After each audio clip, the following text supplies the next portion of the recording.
Welcome to Take the Lead Radio with Dr. Diane Hamilton, where she interviews some of the most successful leaders, entrepreneurs, authors, speakers, and other individuals who will inspire you to take the lead in your career and personal life. And now, here is Dr. Diane Hamilton. I am here with John P. Kotter, who is regarded by many as the authority on leadership and change. He is a New York Times bestselling author, award-winning business and management thought leader, business entrepreneur, and Harvard professor. I could read a much longer bio on you, John, but I think I'm going to leave it at that because you've done so much. It's so nice to have you here. Well, it's my pleasure. This is fun. Well, it is going to be fun. And I think I told you before the show started, in all the courses I've taught, I can't imagine one I've taught where you're not referenced. I mean, your books continue to be, I think, weren't you listed as one of the 25 most influential business management books, book authors, out there? Because your book, It's amazing because you've been printed in more than 150 foreign languages. I mean, your work is serious for any leader. They really need to look at what you've researched. But I thought it was interesting when I looked at your background. Did you say you went to Boston to go to MIT to become a physicist? Oh, yeah. That's what came from the Midwest, medium to small-sized town, and went off totally determined to be a physicist. And I took a train and arrived at Back Bay Station, went to 77 Massachusetts Avenue, which is the main entrance for MIT. And I think it took me about 3 weeks to discover that I probably wasn't going to be the world's next great physicist. When I was looking through what you had talked about and written about in terms of change leadership, I saw one of your videos about the difference between change leadership and change management. Mm-hmm. And when I first got my bachelor's, back then everything was management. You didn't even really hear the words leadership, word leadership as much. And so I teach a lot of courses where we talk about the difference between leadership and management. And I'm curious what you see as the difference between change leadership and change management, or even leadership and management in general, if you want to address that. Well, you're right. When I went through school, it's hard to believe today. Well, let me put it in very graphic terms. From the founding of Harvard Business School, which was 1908, up until the time I showed up in the early 1970s, the number of required courses for the MBA that had the word leadership in the title, as far as I could tell by studying history, was zero. Yeah. The school was known as a school of general management. It tried to differentiate itself by saying we're more interested in generalist jobs like a division general manager or something like that, or a CEO, than we are producing great marketing people or producing great any functional folks. But leadership as a word, and it wasn't just Harvard. I mean, it was everywhere. The single biggest tome that had from Peter Drucker, which was about 4 inches thick, which was the biggest book he ever wrote, and he was the most influential thinker of his time, was called Management. Just that. And what I've always been interested in impact. Why do some people and some organizations have a lot more useful impact on the world than others through goods and services, through creating wealth, through creating jobs, etc.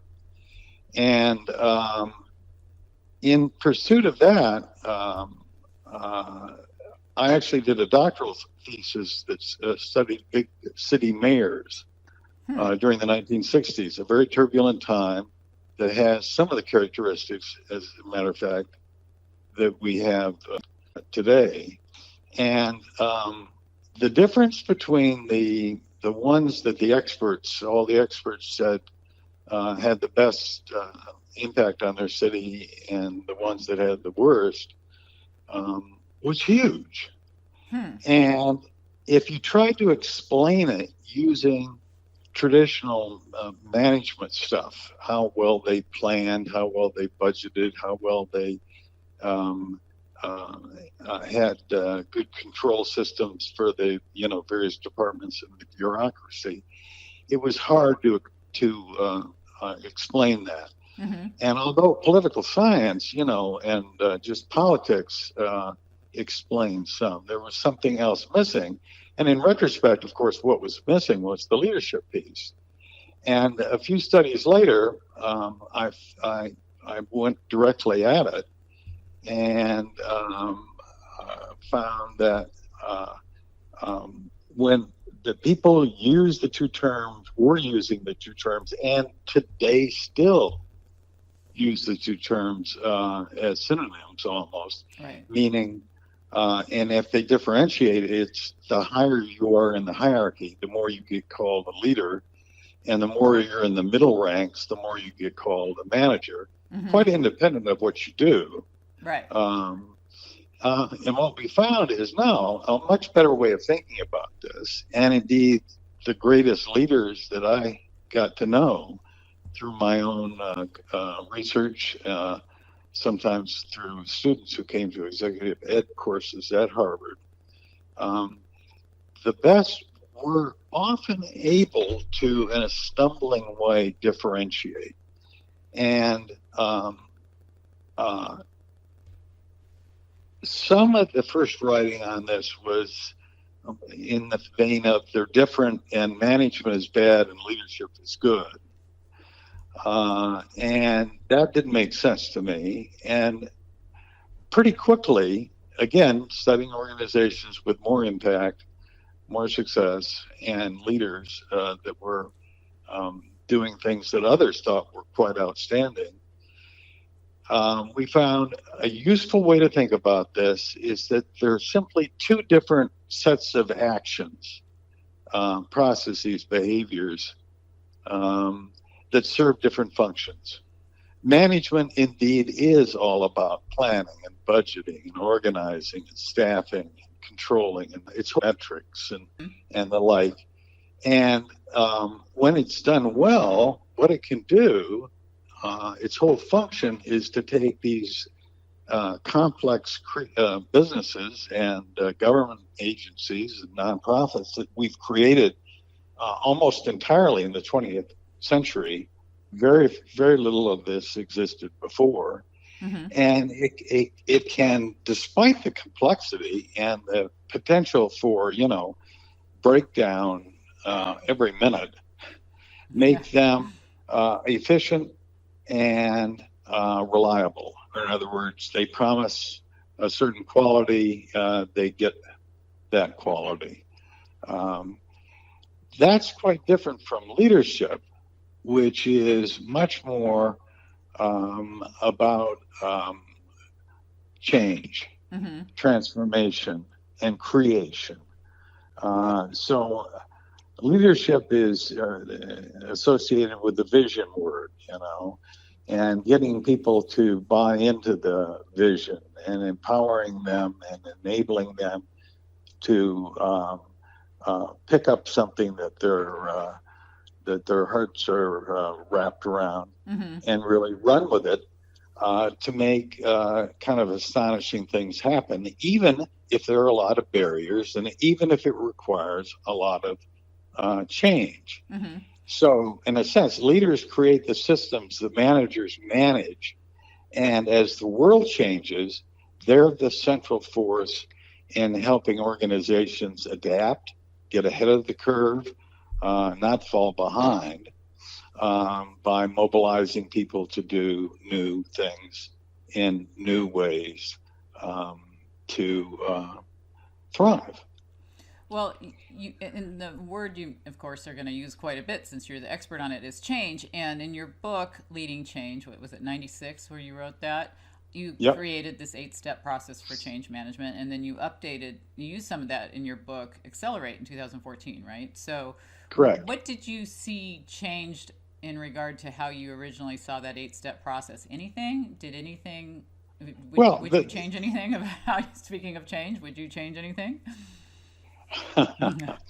I'm sure I would go in and there would be sentences here and there Mm-hmm. and paragraphs here and there that I would um, state differently today. Mm-hmm. The main difference is that the amount of change that's happening every year has been just going up and up and up. And as a result, back when I wrote that, you'd have to go and actually kind of look hard to find major strategic initiatives that were requiring firms to not just run themselves, but to change themselves at the same time. Mm-hmm. And it was, an O-line firm would eventually come to a fork in the road, and it would either go into denial or it would kind of go into the cupboard, if you will, and open up and take out whatever change kit it had and go through my 8 steps, 1, 2, 3, etc. Uh-huh. And then if they succeeded, put everything back in the box and put it in the cupboard and hope that they don't have to go through that again for another 20 years. Right. Well, I mean, and today it's hard to find a established firm of any size that doesn't have multiple initiatives going on. And it isn't hard to find some that have huge transformation. I mean, venture company transformation initiatives going on. So the biggest thing that's changed is the challenge, the frequency, the ongoing nature has just increased. It's not an episodic thing that happens every once in a while. It's life, and that has lots of implications, of course. Mm-hmm.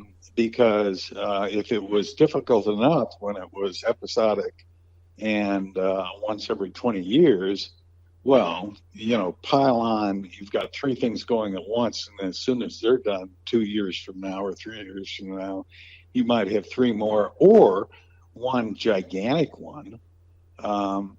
It's just everything that I talked about back then is relevant to more people because you have to get more people involved to be able to figure this out and to execute. 6 sturdy executives trying to push a 2-ton truck up the hill is not the solution. You want 100, 1,000, 10,000.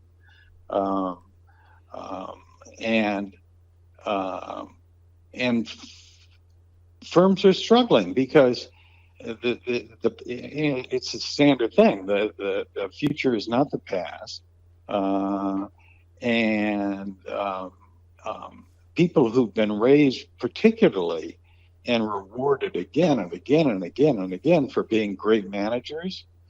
One of the things they learn a lot about is control. Mm-hmm. And to be able to really mobilize a group of people, empower them, have them help you develop some vision of where this organization has to go that's new, and then make it happen. You have to be comfortable with not having that same degree of control over that transformation piece. You can still retain control over short-term, just operating stuff. Mm-hmm. Right. But psychologically, I think it's tough for somebody to differentiate. Okay, control in this area is okay, control in this area is going to, Right. too much control is going to get me into trouble. Unless you've been raised that way, Your professionally. environment. Uh-huh. Yeah. Right.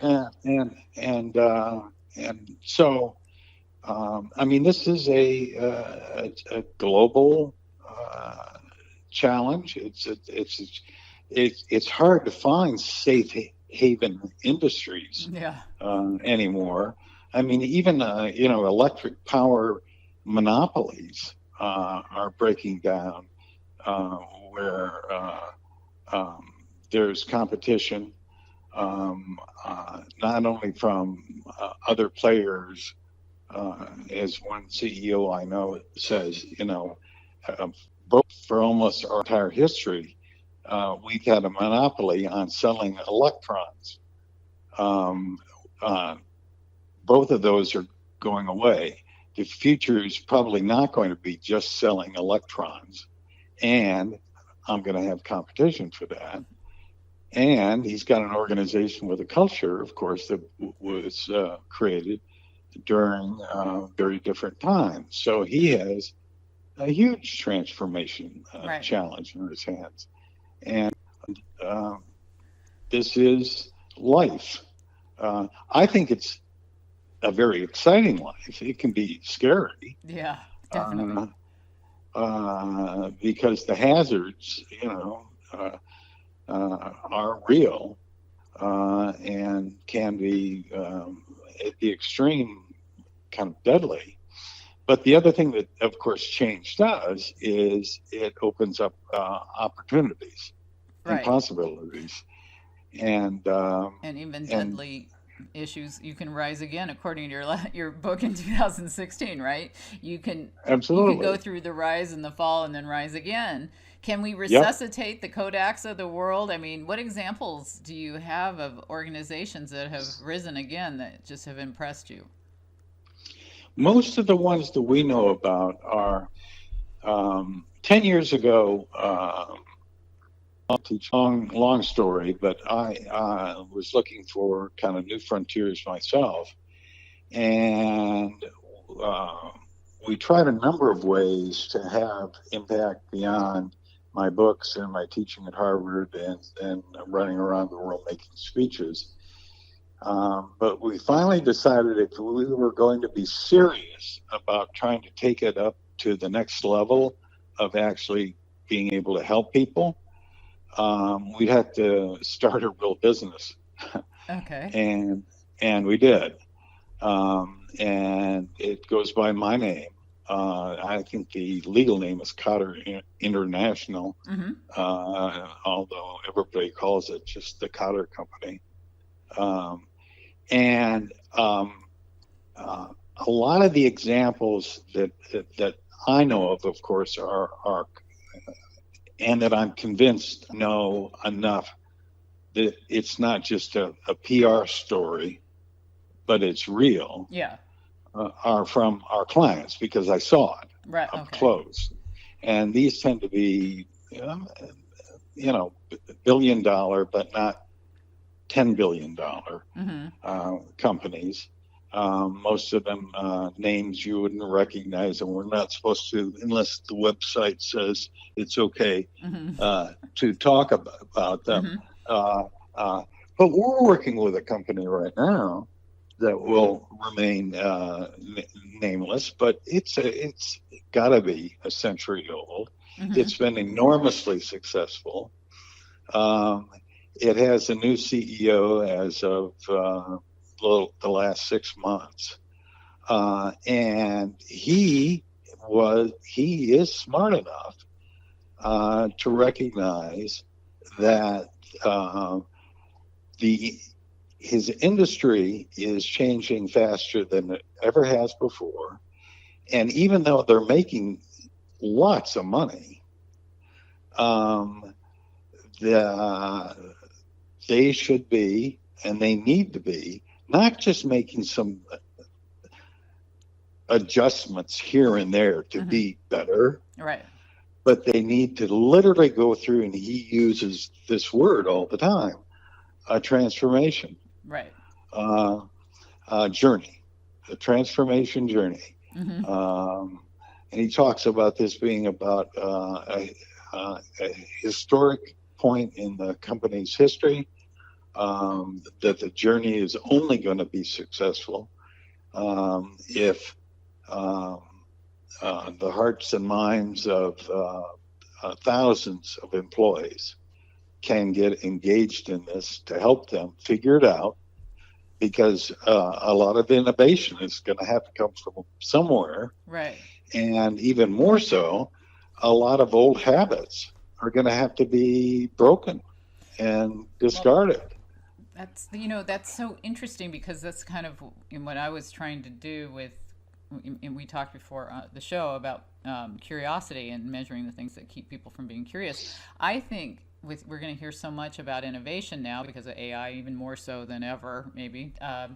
To become more innovative, everything that I kept researching kept coming back, of course, comes to motivation, comes to engagement. There's different factors, but that seemed to me the spark kept coming back to curiosity would spark your interest to be motivated, would spark your interest, your ability to be engaged.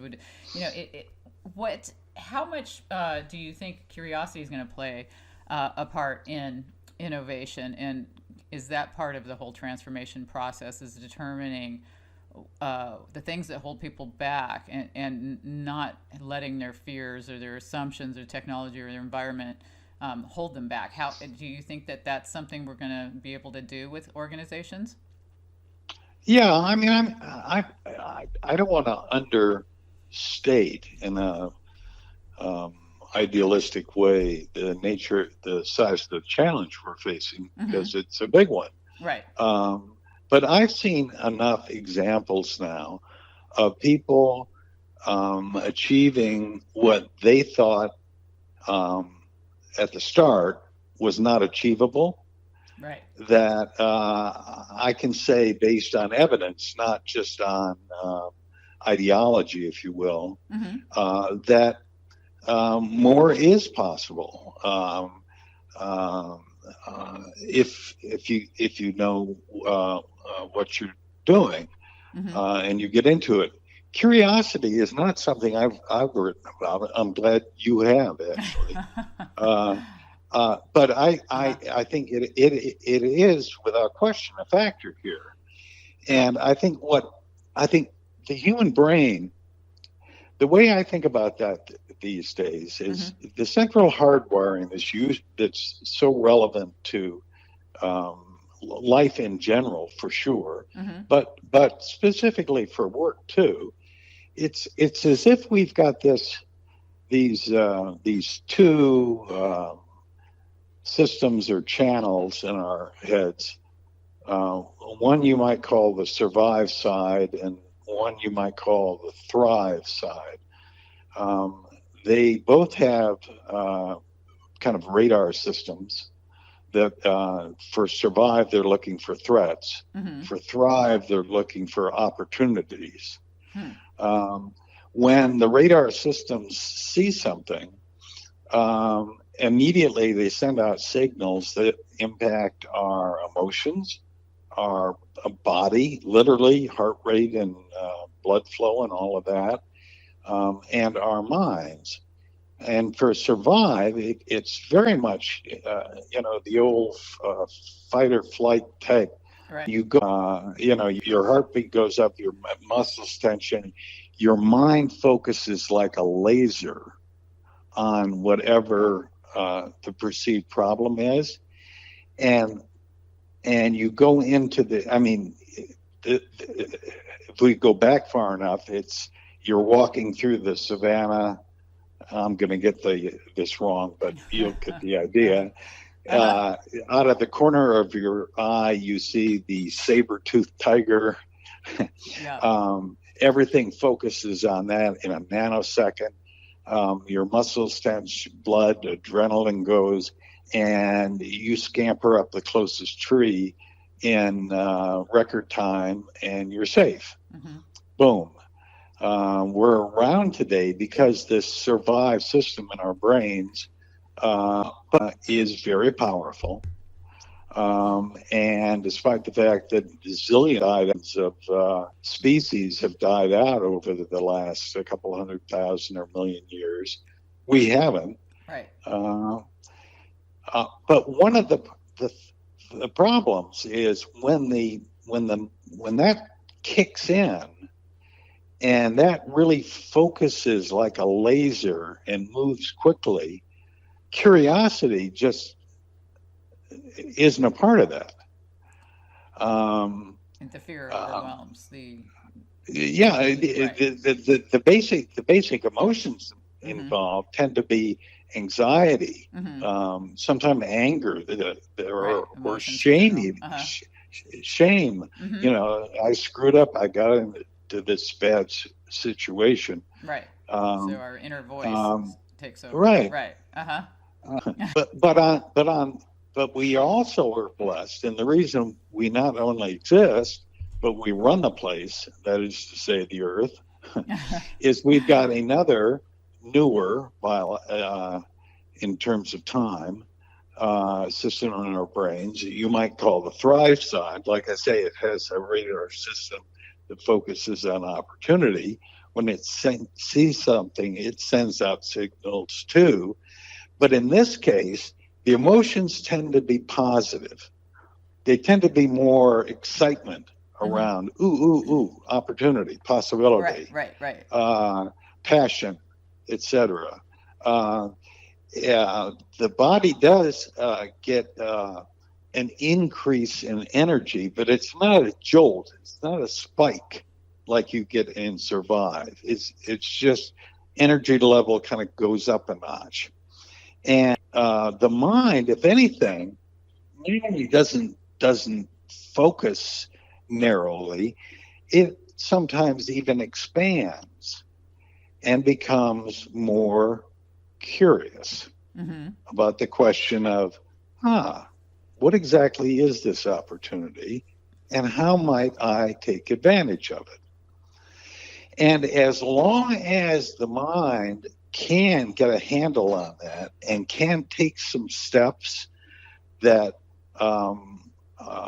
it perceives is actually moving in the right direction toward this exploiting this opportunity, the energy level, the increased level of excitement and passion can continue much longer than the spike that comes with the Survive part of your brain. And as a result, it's quite possible, and indeed, as I said, that's why we've created so much over the last 10,000, and then 1,000, and then last 100, and in the last 20 years, in the arts and the sciences and everywhere else. It's from that Thrive side of the brain.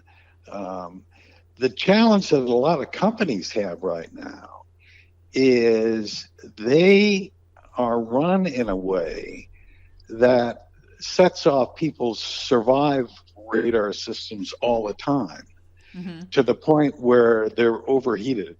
Yeah. They're not even functioning that well. When it's like a car that RPMs so too high. I like that. You're risking blowing up the engine, and it sucks all of the air out of the room, and the capacity for the Thrive side, including your curiosity, just kind of collapses. And the name of the game then is you've got to, in a sense, calm the organization down, stop inadvertently doing things that are creating a absolutely. And then once that's functioning okay, switch over and start working on activating more and more of the Thrive side, which means encouraging talk about opportunities, encouraging positive kind of vibrations, encouraging people to think more broadly and more curiously, passing around information about some progress that's made, um, getting some group positive excitement going. And that is one of the central things I think that great leaders throughout history have been very good at. Yeah. They activate that thrive side of the brain without inadvertently, putting on a fit that turns the survive side into overheat and shuts down exactly what they're trying to focus on to help the organization evolve, adapt, move to the front of the line. And I think you brought up some really important challenges, because I think that, I think what I was trying to do in my research was, to look at these things that are holding people back, and then give, action plans, ways to overcome some of these issues. Yep. It starts though with self-assessment, and you've written about self-assessing, and I'm, Yep. and as I'm certified to give emotional intelligence tests and different things. A lot of these things we're self-assessing. How valid, how reliable, or whatever term you want to use, are self-assessments? I mean, can we really know the reality of the things that hold us back when we're self-assessing? And what's your opinion on self-assessments in general? Well, when I was all of 27 years old, I wrote a book that was a textbook based on a course we created at Harvard that was called Self-Assessment and Career Development. Right. And I was very proud of that. It won a major award. It is interesting that now, for at least the last 20 or 30 years, as a part of my work in trying to help people, I have used, when was the last time? Late 1990s. So almost 20 years now, I have not used any self-assessments. Now, I don't think there was a conscious choice. Right. I didn't at some point say, okay, I've done the research on this, and the research convinces me these tools have some flaws. It just happened. But usually, for me at least, when things just happen, it's for a reason. It's my mind is watching, what's going on and whether it's helpful or not. Right. And I drop things that aren't helpful. Yeah. and I try to develop new things that are. I understand that there's, just limited ways to measure certain things, you know what I mean? And that's what was interesting to me. When I did the factor analysis, as we know, is so much fun for my curiosity code index that I created. I kept coming back to 4 things that impacted curiosity, and they were fear, assumptions, technology, and environment. And I kept my interest was, how do you measure these things? Because there's so many assessments out there that tell you whether you're curious or not. But there's not anything that I saw that was really good that would tell you what's holding you back from being curious. And that's what I was trying to measure, because I think you need to find these things that hold you back so that you can move forward. So that's why I was curious about your experience, because I had seen that you'd written that. And I know it's challenging, anytime you're self-assessing, but sometimes there's some things that are tough. And I know you're interested in emotional intelligence, because I saw that you worked with some of the people like, the Daniel Goleman group and different people. Daniel actually was going to maybe is scheduled, I think, to be on the show in a few weeks. And I'm interested in his opinion on that too. But I think that there's only so much you can really, do any other way. And so that's why it has been challenging, but I think that what it was interesting to me was just seeing what people, how much I expected it to be mostly fear based, but Right. so much of it was also environment, which, Yep. family, friends, peers, teachers, whatever, and Right. assumptions. And I think a lot of assumptions are things that we tell ourselves we're not going to be interested. We just assume certain things are going to be bad just because we haven't really explored them. And then technology doing things for us, or we're afraid of it, or different aspects of it. So that's why I was really interested in your opinion on this, and I really love that. And I always thought it would be so cool to sit in one of your courses at Harvard. What do you think? Just because I've taught so many online courses, and I know Harvard, when they started having the massive open online courses and all this stuff that they've done, what do you think of online education for business, and how would your course do in terms of online? Could you do it online, the courses you've taught, or is it traditionally better to be in a classroom in your mind? For what I do, Mm-hmm. well, we actually looked into this the first time around. Mm-hmm. As you will remember, in the late 1990s, all kinds of e-learning companies were started. Right. In my space, broadly associated with leadership, management, change, and the like, one person once told me that 100 companies were started, and I mean real companies, not one person, Mm-hmm. single, in a 7-year period. And then when it all blew up in 2000, 2001, I was told that 99 of those 100 companies went out of business. Wow. And now we're into, I don't know what it is, if we're into the third, generation of this or what. I have been told by people who know this much better than I that there are certain subjects which have, with real skill in the design, Mm-hmm. I mean, this isn't easy stuff, are able to do a phenomenal job with an online format. Mm-hmm. Learning algebra, for example. Uh-huh. Okay. The more that you get into the kind of space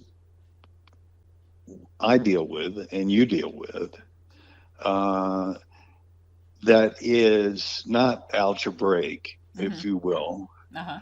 the trickier it becomes. In a classroom, even, a lot of what I do, people, the Europeans, when I first started teaching executive education, I always thought it was hilarious that the Europeans would thank me for my lecture. Uh-huh. And I would point out I didn't lecture anything. I told stories. I led a case discussion. You did most of the talking, right? Uh-huh. But that's just that was their generic word for a class. Right. But a lot of what I have done over the years in my classes at Harvard is get people engaged and believing that something is important and worthwhile pursuing after I walk out of the room. Mm-hmm. So it's a motivational thing. It's a getting their own curiosity Mm-hmm. up You're sparking. thing. Uh-huh. Yeah, Mhm. sure. And a little bit of inspiration, so a little bit of something that will actually get them not just to, say nice things for 2 days until they forget about the class, Uh-huh. but that they'll actually go out and read some more or try some new and different things at work. Mm-hmm. And that is only possible with some kind of for me, Mm-hmm. for me, Right. with some kind of a face-to-face Two-way kind of engagement. drama. Yeah, Mm-hmm. drama Mm-hmm. that is is far, far removed from I have knowledge. Please open head while I shovel in knowledge. Uh-huh. No. There's a lot of education is based implicitly on that theory. I mean, that's what education is about. That's not what I do. Right. And although theoretically I could probably design something online that would be heavily video based, Right. context based, and would be, but it would require. Somebody once asked me before I started our company, the Kotter company. Right. Yeah, they said, "Are you going to run this?" And I said, "Are you kidding? This is not my skill set. I want a team." And they said, "Well, who would you like on your team?" And I said, "Do I get to choose from anybody?" And they said, "Okay." And I said, "Okay, my first choice is Steven Spielberg." Oh, I love that. You see? Yeah, because what'd they say to that? I gotta know. I think the person I was talking to just fell over, said nothing, kind of looked at me, like, what, huh? What? You're going into the movie business? What? You would need, no. Right. You want to tell a story, though, right? And you want to. Yeah, he knows something about talk about and emotional engagement, right? And really capturing hearts and minds in a way that at its best people will remember literally something of his that they saw 15 years ago. Right. Well, I mean, it goes back to your stories thing, and obviously, correct. Well, I was looking at our iceberg is melting, and that's not how we do it here with the meerkats. And I agree, Nicholas is quite handsome. I'll give you. I loved your comment. But you like to tell stories, and so do you? Is that the main way you get people engaged in your classroom is through stories? And how do we become better storytellers as leaders? I mean, that's kind of hard. I know a lot of people say take improv and do certain things. Do you have like a suggested way to get people to be better at that? I think I'd come back. First of all, I don't know. I mean, to be honest with you. Because question. we've been even trying that with the Kotter management consulting company internally, trying to help us all become better story finders and tellers for a purpose, obviously to serve clients. I think it like. So many things. It has to start with getting the person to believe that this is actually important.